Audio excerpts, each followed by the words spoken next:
ગાયને રાજ્યમાતા જાહેર કરવાની માંગ સાથે જ્યોતિર્મઠના શંકરાચાર્યનું આક્રમક વલણ।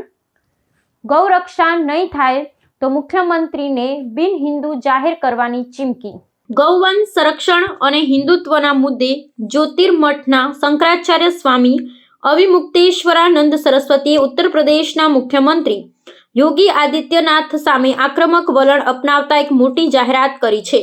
શંકરાચાર્યએ મુખ્યમંત્રીને 40 દિવસની સમયમર્યાદા આપતા જણાવ્યું છે, જો આ સમયગાળામાં રાજ્યમાં ગૌ હત્યા સંપૂર્ણપણે બંધ કરવામાં નહીં આવે અને ગાયને રાજ્ય માતા તરીકે જાહેર કરવામાં નહીં આવે તો તેઓ પોતાના ધાર્મિક અધિકારોનો ઉપયોગ કરી યોગી આદિત્યનાથને બિન હિન્દુ જાહેર કરશે। આ નિવેદનને પગલે ધાર્મિક અને રાજકીય વર્તુળોમાં ભારે ચર્ચાઓ જાગી છે। આ વિવાદના પાયામાં ગાય પ્રત્યેની આસ્થા અને તેને બંધારણીય કે રાજ્ય સ્તરે મળતું સન્માન રહેલું છે।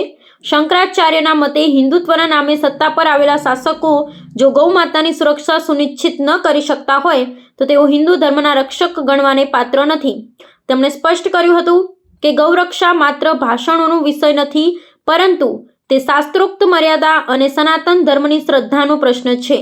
આ અગાઉ પણ તેમણે વિવિધ મંચ પરથી ગૌરક્ષા માટે કડક કાયદા ને અમલીકરણની માંગ કરી હતી, પરંતુ આ વખતે સીધી સમયમર્યાદામાં આપીને તેમણે સરકાર પર દબાણ વધાર્યું છે। શંકરાચાર્યની આ ચેતવણી બાદ સાધુ સંતો અને રાજકીય પક્ષોમાં મિશ્ર પ્રતિસાદ જોવા મળી રહ્યો છે।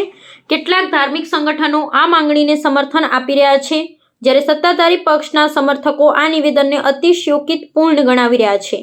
આગામી 40 દિવસોમાં ઉત્તર પ્રદેશ સરકાર ગૌરક્ષા સંદર્ભે કોઈ મહત્વપૂર્ણ નિર્ણય લે છે કે કેમ, અને જો માંગણી ન સંતોષાય તો શંકરાચાર્ય પોતાના આકરા વલણ પર અડગ રહે છે, તેના પર સમગ્ર દેશની નજર રહેશે। આ ઘટનાક્રમ આગામી સમયમાં ધર્મ અને રાજનીતિ વચ્ચેના સંબંધોમાં નવા વળાંક લાવી શકે છે। बात यह है कि हमारा प्रमाण तो उन्होंने मांग लिया, अब उनको प्रमाण देने की जरूरत है कि वो हिंदू हैं कि नहीं, और हिंदू होने की पहली शर्त है गौरक्षक होना चाहिए। उनके प्रदेश में निरंतर गौ हत्या हो रही है, इसलिए हमने उनको कहा है कि पहले तो गौ मांस का निर्यात अपने प्रदेश से बंद करिए और दूसरे गौ माता को राज्य माता घोषित करिए। ये आपके हाथ में है। 40 दिन का हमने समय दिया है। अगर 40 दिन में वो ये नहीं कर पाते हैं तो हमको अपने धार्मिक अधिकारों का प्रयोग करते हुए उनको हिंदू घोषित करना पड़ेगा।